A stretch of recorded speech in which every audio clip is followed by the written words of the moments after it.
On connaît déjà la tension entre les deux pays, le Niger qui accusait le Bénin d'abriter des bases pour le déstabiliser, le Bénin qui avait soutenu l'opération voulue par la CEDEAO pour aller mettre à mal les militaires qui ont déchu le président Bazoum en 2023, le Bénin qui accuse ses voisins d'abriter le lieutenant-colonel Tigri, le cerveau de la tentative de coup d'État raté du 7 décembre. Toutes ces situations et l'affaire de Pipeline, bien sûr, qui a entre-temps aussi jeté du froid dans les relations entre le Bénin et le Niger. La situation continue par s'empirer. Et le dernier épisode, c'est renvoi de diplomates qu'on a assisté en fin d'année avec effet à partir du 1er janvier 2026. Comment comprendre ce qui se passe entre le Niger et le Bénin? Pourquoi les deux dirigeants, Patrice Talon et Général Tiani, n'arrivent pas à se mettre en confiance pour regarder de l'avant ensemble? Ibrahima Tcha. Non, je pense que vous avez lancé le mot même qui constitue l'élément important dans ces escalades. Parce que vous avez parlé de... Ils n'arrivent pas à se faire confiance. C'est une crise de confiance entre les deux pays. Et tout est parti des questions sécuritaires. Quand vous prenez un peu le côté du Niger, au Niger, on estime que le Bénin abriterait des bases françaises et qui sont, en tout cas, qui ont pour vocation de déstabiliser le Niger.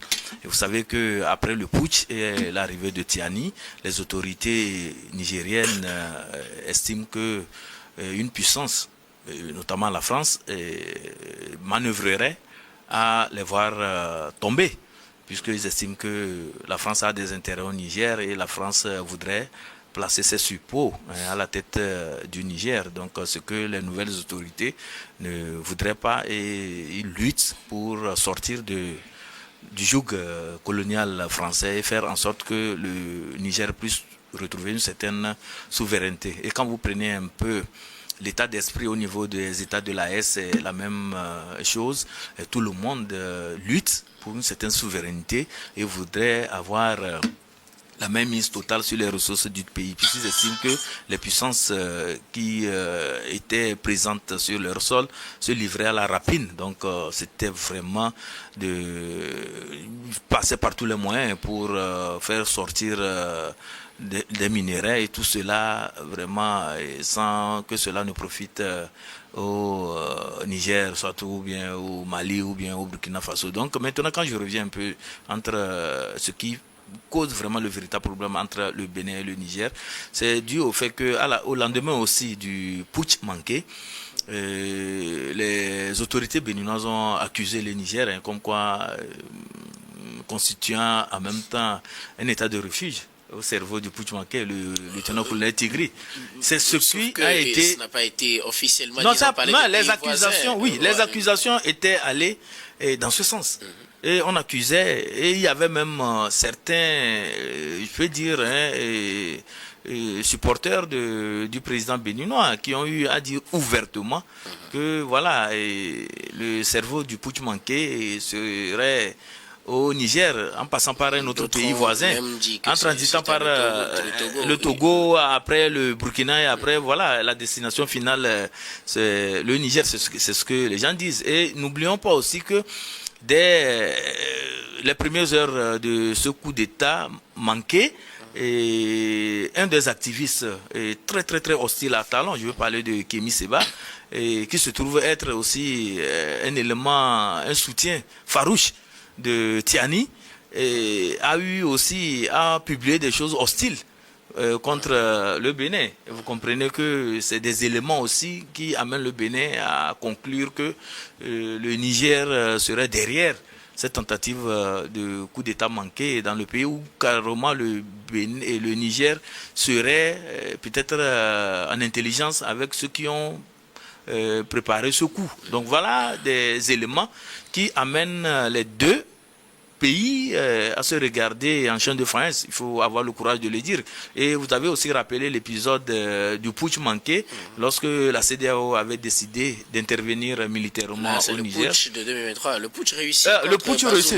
Autant pour moi, je veux parler du coup d'État contre Bazoum au Niger. La CEDEAO avait décidé d'intervenir militairement là-bas et donc cela a été mal vu par les autorités, les nouvelles autorités nigériennes, et surtout que le Bénin était vraiment très engagés à aller sur ce terrain de coups de force contre les nouvelles autorités au niveau du Niger. Et c'est le Bénin qui a été le premier à fermer sa frontière avec le Niger pour respecter le blocus imposé par la CEDEAO. Donc, il y a tous ces éléments-là qui ont entraîné de la méfiance entre ces deux États. Et vous avez vu l'escalade, c'est tout récemment, lorsque le Bénin, à partir de certains éléments non communiqués, a demandé à ce que les deux diplomates nigériens plutôt étant sur le sol béninois puissent quitter. Et la réciprocité aussi a été appliquée par le Niger qui a demandé à un officiel, à un diplomate béninois de quitter aussi son sol. Mais au-delà de tout, c'est l'enjeu sécuritaire, puisque quand nous parlons des puissances étrangères, le Niger accuse le Bénin d'abriter des bases françaises. Et au niveau de l'AES, c'est bien dit que il y a les légionnaires qui sont bien installés au niveau du Bénin et ils indexent même Calavi où il y aura une fraction là-bas et Porga aussi il y aura une fraction là-bas et on parle aussi d'une autre zone un peu vers vers Malanville.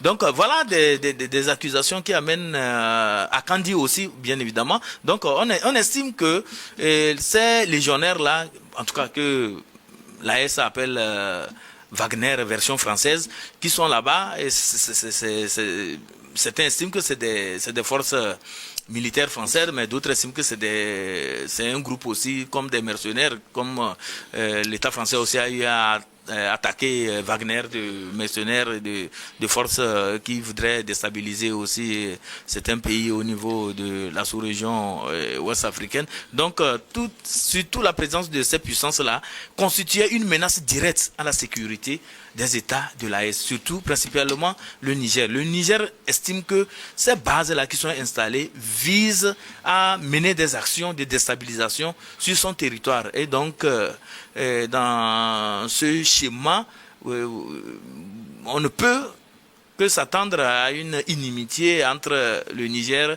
et le Bénin. Donc, Tchani doit voir en tout cas en son voisin comme quelqu'un qui serait de mèche avec les forces impérialistes qui tentent par tous les moyens pour déstabiliser le pays, voire prendre le contrôle du pays, ce que l'AS essaie d'une manière ou d'une autre de contrer en prenant aussi d'autres initiatives. Donc, grosso modo, il faut dire tout simplement que la tension entre le Bénin et le Niger s'explique d'abord par un enjeu sécuritaire et là, sur le plan économique et diplomatique, les autres ne font que enjoliver la tension qui couvait depuis le putsch réussi par Tiani contre Bazoum. Tu remontes donc au putsch de 2023, selon vous, Ibrahim Acha. Bien évidemment. Je donnais sur nous comprendre de ces tensions entre ces deux voisins, entre-temps membres de la même communauté, puis aujourd'hui membres de deux communautés différentes.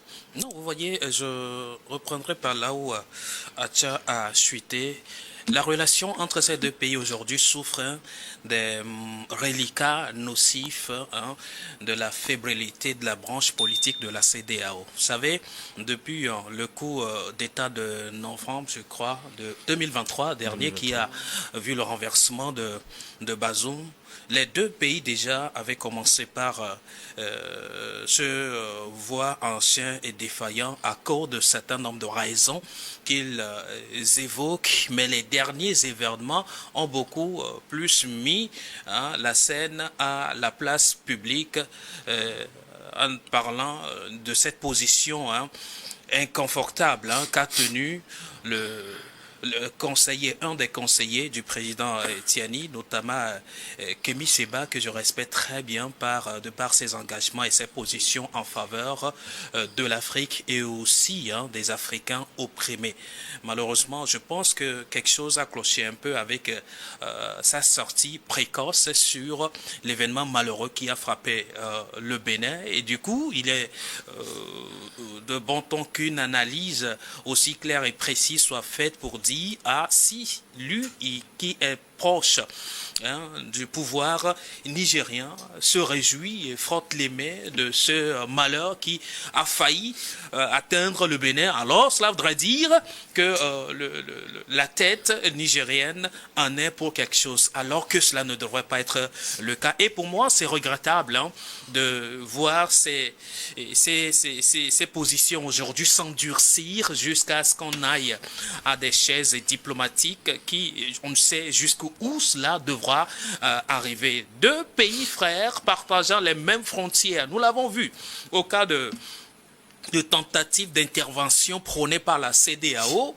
eh bien le Bénin a été l'un des pays zélés, bon je dirais pas zélé mais actif dans la mise en exécution des sanctions de la CEDEAO. Et ça, les Nigériens avaient gardé ça avec une triste souvenir et c'est de droit, jusqu'à ce que les frontières béninoises ne soient ouvertes d'une manière ou d'une autre. Je pense que le Bénin aussi a été victime d'une sorte de soubresaut au sein de la CEDEAO, parce qu'il y a une décision qui a été prise par la CEDEAO, mais malheureusement on a compris que tous les pays de la CEDEAO à l'époque n'étaient pas sur la même longueur d'onde, et pourtant le Bénin lui prenait au sérieux les actions au sein de la CEDEAO. Aujourd'hui, eh bien cette faiblesse ou alors cette crise est exposée au vu et au su de tout le monde, et la CEDEAO, l'organisation aujourd'hui, travaille pour reprendre sa chair, mais elle a dû laisser ses plumes, surtout en 2023, avec cette crise qui opposait ou alors qui a renversé Bazoum. Donc, depuis ce temps, je pense que l'histoire a retenu qu'il y avait un ennemi du Niger, c'est bien le Bénin, entre guillemets. C'est ce que l'histoire nigérienne plutôt est en train de dire jusqu'à ce jour. À côté, il y a quelqu'un d'autre, il y a d'autres personnes, d'autres pays également qui auraient pu faire la même chose, mais qui ont dit non, on est des frères, on ne peut pas asphyxier, continuer par asphyxier nos frères du Niger, et donc il y a lieu de faire autrement les choses, et certains en ont profité également pour faire des affaires, c'est de bonne guerre.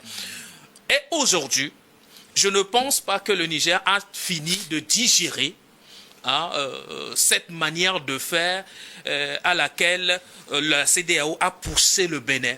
Je pense même dans les discours de Talon, entre-temps, Talon était revenu un peu sur ses positions en disant il y a un temps pour se fâcher, mais il y a un temps quand même de laisser tomber les choses et revoir dans l'avenir. Mais est-ce qu'autant que les rancœurs sont tombées, les ardeurs sont retombées? Je pense que non, parce que certains événements soupçonnés continuent toujours par toucher sur les...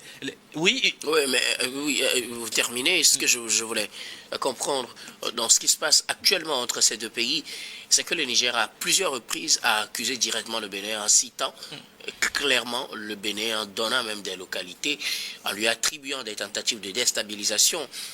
Par contre, quand le cas du Bénin est arrivé, le Bénin a parlé des pays voisins sans officiellement citer de pays. C'est vrai, des commentaires ont lorgné du côté du Togo, du Burkina et surtout du Niger.